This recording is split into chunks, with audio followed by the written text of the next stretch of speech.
you'd be driving down the road, all of a sudden he would like look over his shoulder like this and just start talking to you for a really long time because he knows you're freaked out that he's gonna run off the road.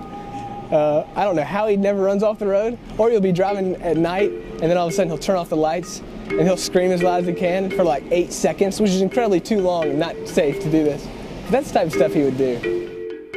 My approach, the approach God gave me to discipleship, was action-oriented with guys, having a lot of fun, and that laid a groundwork for pointing them to the simplicity of the centrality of the person of Jesus. He's also the guy that taught me the phrase that it's a sin to bore a kid with the gospel, and that's one thing that Charley is not. He's not boring.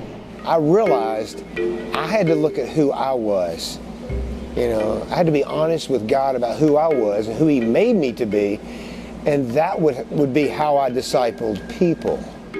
The two biggest things I learned from Charley would be that Jesus is not boring, and to always put your family first. He's a great young life leader, and of course his wife is a great young life leader too. They're two of the best young life leaders I've ever seen. And actually, he married us, and some of the advice he gave us is just outlove and outserve each other, and it will all be okay. I mean, even when Amy walks in the room, you know, I remember Charley, you know, and I remember, that's kind of weird, and when Amy walks in the room, I think, Charley.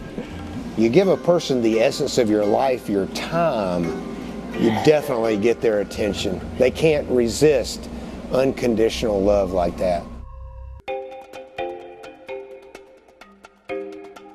At first I was like, I had the stereotypical image of like the Christian like being all goody and all that. You could define AJ by, he was the guy who wanted to be the craziest, and he was the craziest, and if someone else was crazier, he would top him. Seeing Phil, like, he just walks up to like kids, like it's his job, dude. He goes up to people he doesn't know. He's like, hey, my name's Phil.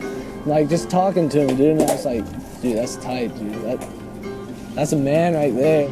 AJ showed up. He would show up over and over again in the parking lot where we had Young Life, but there's no way he was coming in. They had a movie night and they're watching Lord of the Rings, and I was like scoping it out. I was like, what's in there, man?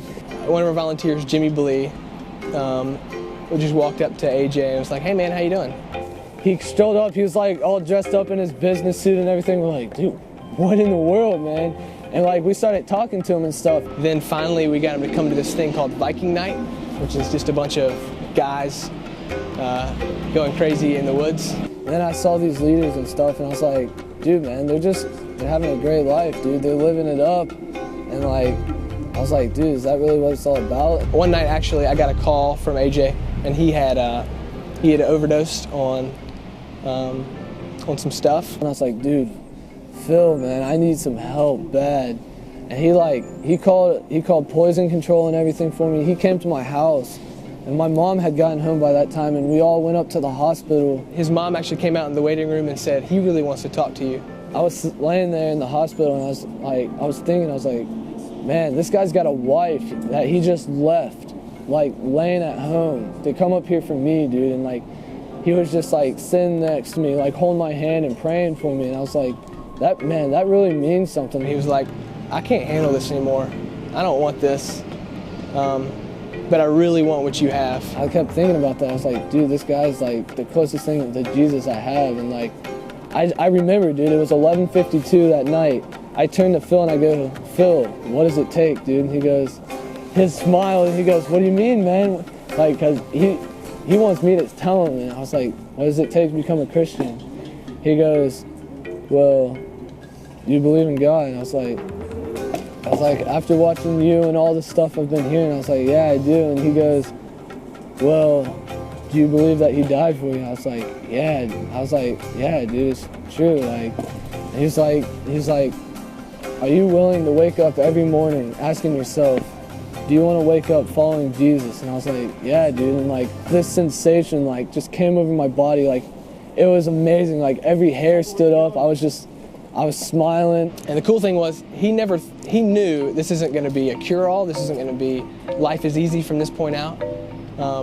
But he knew that it's just about waking up every single day and for that day figuring out, how do I follow Jesus today?